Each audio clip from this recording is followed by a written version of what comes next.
têm que ser bem objetivas. Então você pega o mundo de Calvino, por exemplo. O mundo de Calvino é um mundo muito simples. Se você pega uma catedral medieval, a catedral católica, não é? Ela é cheia de altares laterais, na penumbra, anjos, santos, velas, incenso, etc. Ele é um mundo muito complexo, é um mundo que não entra na nossa mente. Por quê? Porque para nós católicos, nós sabemos, Deus não cabe na nossa cabeça. Portanto, o mundo invisível de Deus, dos seus anjos, dos seus santos, é um mundo que ultrapassa a nossa racionalidade. O que é que faz Calvino? Ele entra numa catedral gótica, como a Catedral de Genebra, não é? Varre aquilo tudo, limpa as paredes, transforma aquilo numa sala de aula com um púlpito. Cada um pegue seu livro e vamos estudar. Sala de aula. Esse é o culto protestante. Não é? Tudo baseado na Bíblia. Está na Bíblia, existe. Não está na Bíblia, não existe. Lutero concordava com isso. Lutero, ele começou a coisa, entende? Mas Calvino radicalizou. E, na verdade, os protestantes que nós temos aqui no Brasil são 99% calvinistas. E não luteranos. Entende? Por isso eu estou pegando Calvino para entender como é que é a mentalidade dos nossos irmãos evangélicos aqui no Brasil. Não é? Eles querem uma certeza, como isso daqui fosse um receituário, como se a Bíblia fosse um receituário muito fácil de ler. Não é? Sem dúvida alguma, sem problema nenhum, está escrito, não está escrito, não está escrito. Só que a gente sabe que a Bíblia é um mundo. A Bíblia não é assim tão fácil. Você encontra uma afirmação e você encontra 10 outras que aparentemente se contradizem. Ou você entra primeiro na Igreja de Cristo, forma a sua fé na Igreja de Cristo, e aí você é capaz de ler a Bíblia, ou então a Bíblia vai ser sempre uma faca de 2 gumes e vai terminar havendo divisão em cima de divisão, como as igrejas protestantes são divididas. Eles nunca vão entrar de acordo. Todos eles têm a mesma Bíblia, mas nenhum deles entra de acordo. Entende? Então, a grande dificuldade é essa. Esse é o grande problema. Então, eles falam que a Igreja Católica é o cristianismo paganizado, né? Que se paganizou a partir de Constantino. Mas isso daqui não tem fundamento nenhum. Ah, porque veja só, a liturgia de vocês é a liturgia dos sacerdotes pagãos, é a liturgia, vocês usam insígnias dos imperadores romanos, e tudo isso é paganismo. Como se, ou seja, para você que é católico que está assistindo, para a visão dos evangélicos calvinistas, é como se nós fôssemos uma espécie de sincretismo religioso, como é a macumba. Entendeu? Ou seja, um negócio que era cristão, mas aí misturou com orixás, com, né, divindades pagãs. É essa a ideia que eles têm do catolicismo. Que nós somos sincretistas. Pois bem, por que é que nós não somos sincretistas? Nós não somos sincretistas porque o nosso manual de liturgia não são os cultos pagãos. Nosso manual de liturgia é o Apocalipse. Vai lá, abre, meu irmão. Está lá, incenso, túnica branca, né? Altares, tudo isso está no Apocalipse. Esse é o nosso manual de liturgia.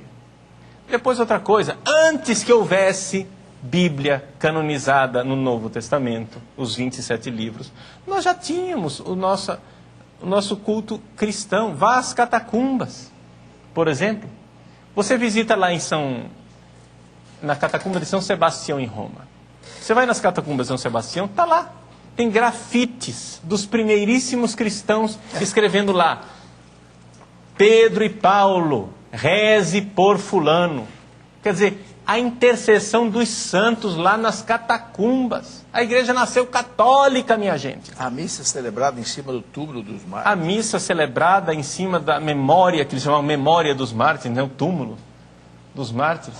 Né? E tudo isso não nasceu do nada.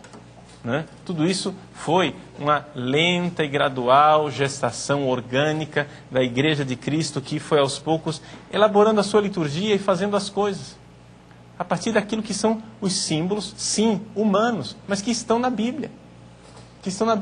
Nós não precisamos que tudo esteja na Bíblia. Nós cremos na Igreja, que é santa, mas que tem membros pecadores. A Igreja Católica, ela é santa. E diria mais, para você entender a palavra santa, a igreja é imaculada, sem nenhum pecado. Como esse bando de pedófilos aí dizer que a igreja é sem pecado? Veja, quando eu peco, e eu peco, né? Eu me confesso, os padres também se confessam. Não sei, se você é evangélico protestante está assistindo, você não sabe disso, nós católicos não temos nenhuma ilusão de que os padres pecam. Aliás, o Papa também peca, o Papa também se confessa, não é? E todos nós somos pecadores. Nós não estamos negando isso. Só que acontece o seguinte: quando eu peco, o que em mim peca não está em comunhão com a igreja. O negócio que nós cremos, nós católicos cremos, é que a fronteira da igreja passa dentro de nós. A fronteira da igreja não é que eu estou dentro da igreja e você aí está fora. Não! A fronteira da igreja passa dentro de mim. Existe ainda dentro de mim muita coisa que ainda não é igreja. Existe ainda dentro de mim muita coisa que não está convertida. Mas existe dentro de mim o meu coração e muita coisa dentro de mim que já é membro do corpo imaculado de nosso Senhor Jesus Cristo. É o joio e o trigo. Exato, o joio e o trigo que estão dentro de nós. No coração de cada um de nós. Uhum. Agora, Padre Paulo, a gente sabe que esse pecado dos filhos da igreja, eu sempre repito aqui na Escola da Fé, que o Papa João Paulo II nunca pediu perdão pelos pecados da igreja. No ano 2000, ele pediu perdão pelos pecados dos filhos da igreja. Exato. Esses filhos aí não pode ser esquecido. Mas, mais um ponto da história da igreja que eu vou levantar aqui, a gente vai continuar mesmo depois do intervalo, que já está quase na hora. É o seguinte, a gente sabe que esses pecados dos filhos da igreja atravessaram a igreja nesses 2000 anos. Todos os séculos da igreja houve papas que pecaram, bispos que pecaram, reis católicos que pecaram, leigos que pecaram, e hoje está aí, hoje é a mesma coisa. Não é diferente. E é isso, exatamente isso que deu margem a muitas revoltas dentro da igreja, como a própria revolta em parte do Lutero e outras coisas. Mas eu queria levantar primeiro a questão do terrível século X, chamado século de ferro. Né? As razões disso, onde nós tivemos, por exemplo, 6 papas assassinados. Né? E aquelas famílias querendo mandar na igreja. Isso é interessante, porque aí a gente vê que realmente se a igreja não fosse divina, ela teria desaparecido. Sim. E a igreja não tem receio de esconder isso. Uhum. E a igreja não tem receio. Uhum. A igreja mostra com clareza. Não é? A igreja sabe, por exemplo, dos grandes dos papas. E aqui entender, quando nós dizemos que o Papa é infalível, o que é que nós estamos querendo dizer? Não estamos dizendo que né? Infalibilidade não é impecabilidade. Não é isso, né? Ou seja, quando o Papa, em certas ocasiões somente, ou seja, quando ele fala isso enquanto sucessor de Pedro, o termo técnico é ex cátedra. Quando ele fala ex cátedra, ele fala de forma... Mas, no mais, o Papa é um homem pecador. E nós temos pecados claros. No século X, né? Nós temos o famoso Papa João. Não sei se é verdade, mas... porque a historiografia é uma confusão. Sempre contada pelas famílias adversárias e muito conflito. É que está a verdade. Mas, não é? João XII era filho, vamos adaptar aqui a linguagem, né, para vocês entenderem. Era Roma, e o prefeito queria um cargo bom para o filho dele, e o menino foi eleito papa. Não 17 anos de idade. Não tinha vocação nenhuma, né?